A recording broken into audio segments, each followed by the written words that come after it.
Well, hi there, everyone. This is Dr. Peter with Aortic Warriors. Today we have the pleasure of speaking with Janel Denny from Indianapolis, who is a survivor of aortic dissection and aortic rupture. Janelle, please go ahead and tell us what happened. Okay. Well, I was a public school teacher at the time. It happened in 2000 in May. I came home from teaching and didn't feel bad or anything. My partner was going to work out, and she said, "Do you want to work out?" And I said, I think I'm going to check my emails." I thought I was having a heart attack. I sat down at the computer, and both arms went numb. I can remember this very vividly. And I thought, shoot, I need some help.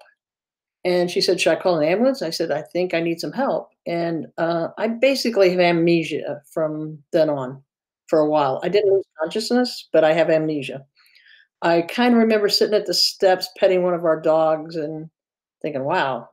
And I went to the hospital as a combative patient. A blood clot, when mine tore, the clot went up to my brain. I acted very, very bad, yelling, screaming, fighting with the workers. Like I said, I have amnesia. I don't remember any of this. Um, I was put into the psycho ward at St. Vincent's at first because I acted so belligerent, out of control. They knew I didn't have a heart attack, blah, blah, blah, the typical stuff. Uh, I have a huge support system of friends. They came to the hospital, and I think they decided that I didn't. Oh, they thought I was on drugs. I mean, they thought I took drugs. I don't drink. So, um, I think on day 2 in there, my mother was alive at the time, and, the psychiatrist is talking to me, and I admitted I had smoked some pot in college, and, that's about the limit, and, um so then I was put on the ward, and I'm still dehydrated and feeling bad. And luckily, I had some very good doctors at St. Vincent's. They knew something had happened to me. They just couldn't figure out what that would cause me to act like this. They thought I was depressed, and I wasn't depressed. I mean, they couldn't figure out what was wrong. I passed all the heart tests at the time. Then this intern suggested I do, and I don't know the name of it. There's a swallow test you take. Maybe you can help me out here. They have you swallow a little camera thing, and they go in and they figured out that I was dissecting right then. So I went to emergency surgery right away. So I was in the hospital from Monday, and I didn't have the surgery till Good Friday. And I know a lot of people get sent home during that window of time when it clotted, and you get sent home and to die basically. So I was lucky, and I had the surgery, and my upper aorta tore, so, kinda like the candy cane where your aorta is, mine was torn. I have 5 patches. Of course, they keep telling me now they've improved those patches. They're more, Teflon-like material to use. So and then I went to rehab and all that, so, I feel very fortunate. So that's So I just want to get clear. Did you have aortic dissection, aortic rupture, or aortic aneurysm? all 3. I had a dissection, an aneurysm, and a rupture. Wow. So you had all three. Um, was the ascending rupture? Yes. And then do you know if you have continuing descending dissection? Uh, I don't know, to be honest. Maybe. I know she said I have 5 patches. So we're the and I get checked all the time, and they're holding fine. So So how often are you getting once checked? a year now. It was every 6 months for quite a while, and that's just once a year. Okay, so you're getting checked Mhm. every 6 months to 1 year. Yeah, Are you getting CT or ultrasound? both. Okay, I Mhm. see.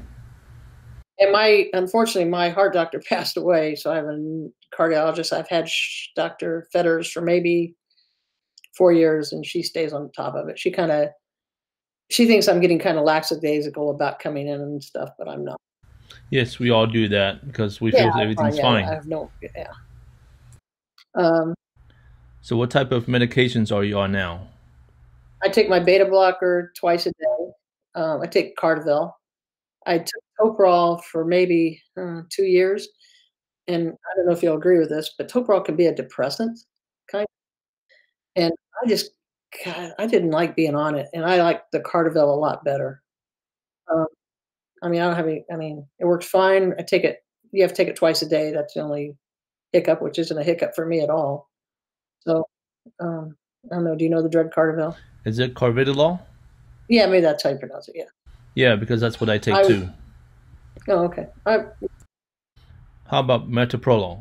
Haven't heard of that one. Okay, so not metoprolol. My younger sister took the Toprol,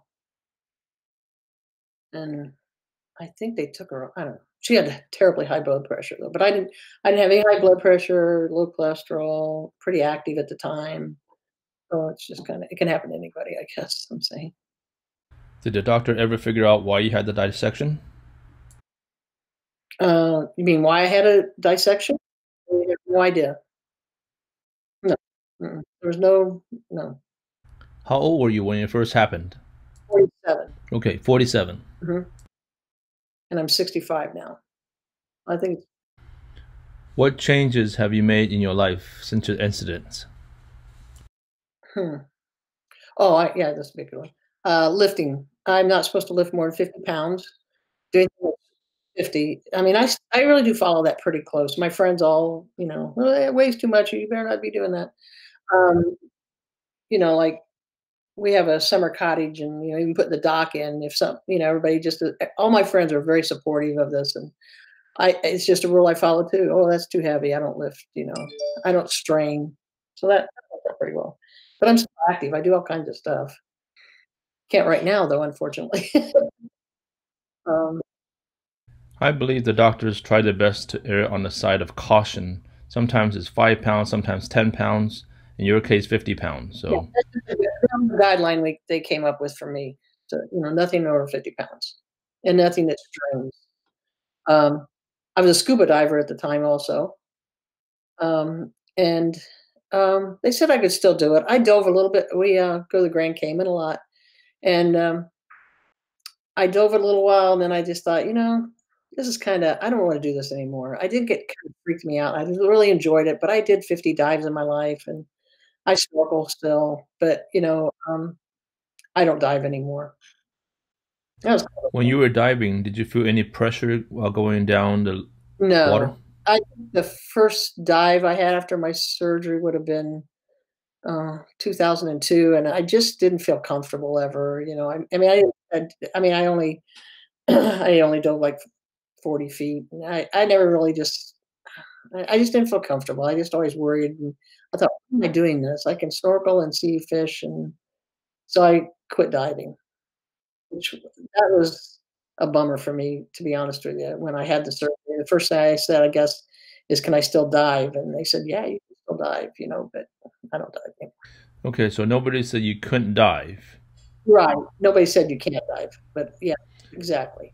So we're just listening to your body then. I think I was listening to my head. I don't, yeah, I think it was, yeah. And I will say you do get kind of paranoid sometimes and you get depressed when you think about it. And then I don't know if you want me to share about my younger sister now. Yes, please. Let's talk about your sister now. Okay, I have three siblings, and we're all fairly healthy people. I mean, we're not sick a lot or anything. But Cheryl um, had a bleeding disorder, and she did go to the doctor. And especially after my surgery, they are all nurses, by the way. Brother, you can't have a cold. You have sinusitis or bronchitis, not a cold. Anyway, um, so Cheryl, unfortunately, I saw her on a Wednesday at our lake cottage, and she drove to Indianapolis to our class reunion. And I get a call um, on Saturday night that I need to come back home to Indianapolis, and Cheryl was in trouble, and she had her surgery and didn't make it. She upper and lower aorta tore. It is a little hard to talk about still, um, and she passed away. And she was a maybe you can help me here. Is it the H factor that they give you when you're a bleeder? R factor, H factor, something. Sorry, I can't. I'll have to look that up. Well, they finally gave it to her because after they repaired her dissections, they couldn't get the bleeding to stop, and they gave her multiple pints of blood, and she didn't make it. So it was. We discussed that von Wallenberg's disease. Von. I wish I could think of the name of it. Yeah, she has a bleeding disorder, and her husband and my other sister told the hospital that, but, when you're in the mix of it all, it was just kind of a bad thing. It's hard when you had the surgery and you live and then your sibling doesn't. It was tough, I think, "Why did she have to not be as lucky as I was?" So now that you've gone through this for past 20 years, what would you say to the brand new survivors that are going through this right now? Well, the rehab's important. I I did cardiac rehab, and it was very helpful. Um, I was around other heart patients that had other issues than mine, obviously. I mean, not very many people have aortic dissection in the rehab, so that was interesting.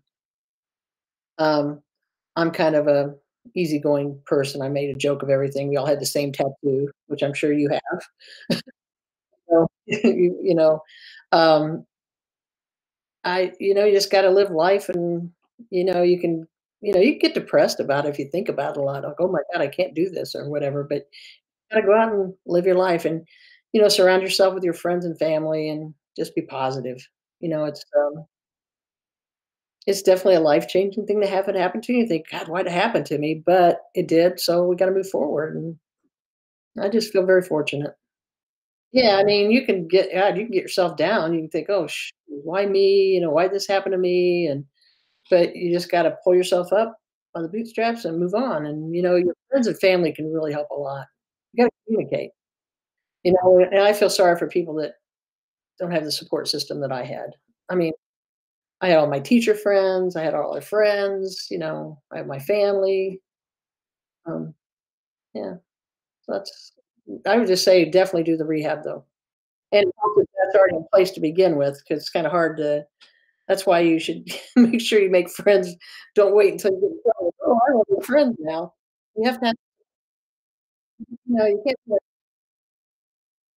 probably delete this, but you can't be a butthole in life. You got to be kind. And those things pay back, I mean, people wanna help you and be kind to you, so, uh, you know yeah, I mean, really, being kind is so important. I mean, if there's one thing you want people to say about you is that you're kind and a good person. I don't really care if they know I had an aortic dissection. I wanted to remember that I was a kind person and that I would be there for them also, and those things help so much, and I just think unfortunately, I don't think everybody has that. Not that they aren't kind, I just don't think they have a support system. I don't know, it just seems like you just finally figure it out. I mean, I'm not saying I was never depressed or bummed. I'm scared, you're scared. I mean, and you wake up and think, "God, what's gonna happen to me now?" I mean, "How long is this gonna last? What if it happens again?" I mean, I had a few hiccups where I went back to teaching for, 3 years after that, and I never felt comfortable. I mean, I just didn't, so I just retired early. I retired at, I guess I was, I must have been 58. I taught 30 years, so I figured, "Hey." But, I mean, so, some people would have to go back to maybe a more demanding job than even I had. Teaching school can be stressful sometimes. I was very fortunate again there too. I had great kids always. Well, I think it helps now, like, because of people like you, hospitals know more about it. So it's not like, I mean, I think when I went in there, I don't think they even thought that was a possibility that I had an aortic dissection. I mean, to be honest with you, that was 20 years ago. I think hospitals are more educated. I mean, you don't hear about people getting sent home to die so much from this, I don't think. Do you? Um, I don't know. You got to talk about it and tell people about it. I don't know. Yeah, and tell people about it. I mean, once you meet somebody new and they talk to you, tell them what happened to you and how lucky you were, or I tell my sister's story, and so I have two stories here, not so lucky and lucky. I mean, so yeah, I think you know, just like anything, when something good happens to you, you tell one person. Something bad happens to you, how many you tell? Five or six. Just tell some positive things to people and educate people yourself. We know that aortic dissection can be genetic. So what did your sisters do? Well, actually, my sisters all had after my heart surgery, they all had their aortas checked. It's not like Cheryl did not do those things. It's just weird. Um, and my oldest sister, like I shared with you earlier, they're all nurses. For I can imagine and all these. Um, they all had heart scans, and they all, so it's kind of, but you should. I mean, not that I think you should tell everybody should have their heart checked at some time. And I think a beta blocker is good for a lot of people's hearts. I mean, not just people that think they might have a type 7. Uh, just kind of protects you, I guess. I don't know. Yeah, I would say be kind to people. That's my last word. You're very nice for doing this too, by the way.